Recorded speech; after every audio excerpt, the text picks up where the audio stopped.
Hi and welcome to another Top 5 video. In these videos, I review the top 5 ideas that are explored in each week of the course through the readings, modules, and activities. For each key point, I review the related course content that is most relevant. All right, let's get started with the top 5 ideas for week 2. The first big idea of week 2 is that most of nursing research derives from one of two perspectives explaining the world's complexities. These perspectives are called paradigms. In many disciplines, including nursing, two main paradigms underpin research approaches: the positivist paradigm and the constructivist paradigm.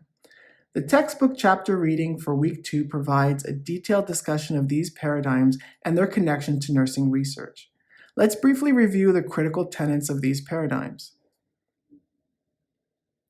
In the positivist paradigm, reality exists. Real, natural causes drive a real, tangible world. Concerning research, from this perspective, the researcher is independent from what is being researched. Objectivity is sought, and it is believed that values and biases can be held in check to measure and quantify the objective truths of the real world in some way. Research aligned with this paradigm is referred to as quantitative research. The positivist paradigm is in direct opposition to these beliefs. It posits that reality is multiple and subjective. Reality is mentally constructed through interactions with the environment and experiences. One person or group's reality is conceivably different from another's. Concerning research, the researcher interacts with those being researched, and the findings are the creation of this interaction. Subjectivity is inevitable and welcomed. Research aligned with this paradigm is referred to as qualitative research.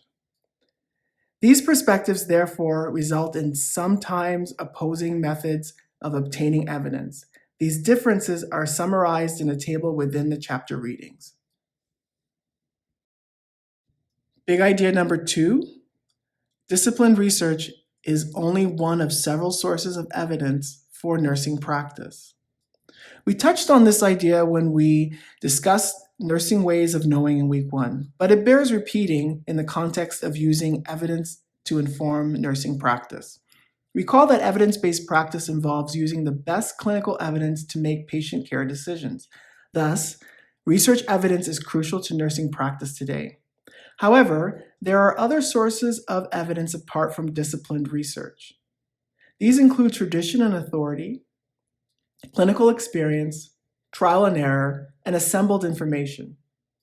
There can be no doubt that disciplined research has become the dominant source of evidence in nursing practice, and for a good reason. Disciplined research is considered the best method of acquiring reliable knowledge that humans have developed. To the extent possible, nurses can base their practice on rigorous research-based findings rather than on tradition, authority, and experience. However, nurses will always have to draw upon all sources of evidence to inform their practice.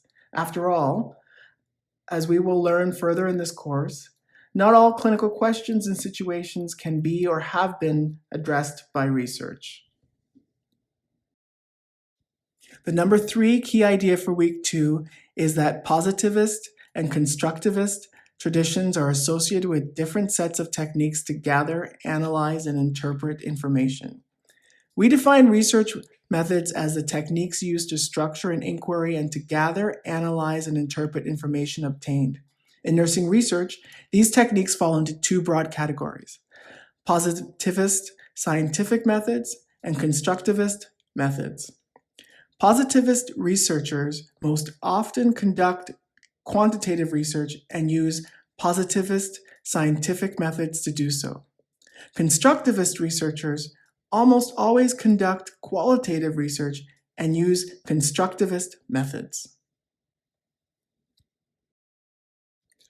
The number 4 key idea: nursing research is conducted for specific purposes. These purposes are associated with quantitative and qualitative research. Nursing research may be undertaken for various reasons that range from describing to explaining. The textbook readings for this week provide a detailed overview of these purposes. On the one hand of the description-explanation continuum are purposes aimed at some degree of explanation of events observed in the context of healthcare. These purposes are identification and description, exploration, explanation, and prediction and control.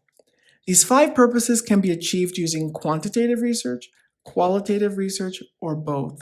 Of note, only qualitative research can address identification, and we can only use quantitative methods for the purposes of prediction and control. Qualitative research is used when we aim to identify a phenomenon, an event that we observe that is not well understood. Recall that in quantitative research, the researcher begins with the phenomenon that is already defined and studied. Prediction and control is associated with quantitative research because the researcher uses positivist scientific methods to determine if a known phenomenon occurs, will another phenomenon follow, or can the phenomenon be predicted? Table 1.2 in the textbook chapter summarizes the description, explanation continuum, and the types of research questions that are generated for quantitative and qualitative research. Last big idea for week 2. Evidence-based practice is linked to specific research purposes. When nurses are engaged in evidence-based practice, they are most likely to use evidence from research whose purpose is either treatment, therapy, or intervention, diagnosis and assessment, prognosis, etiology and harm, meaning and processes. That's it for this week's top 5. While the typical roles of nursing and research and the history of nursing research did not make it into the list, it's important information that you should review. Check out the other videos in the series, and if you have any questions, please reach out to the professor for your section.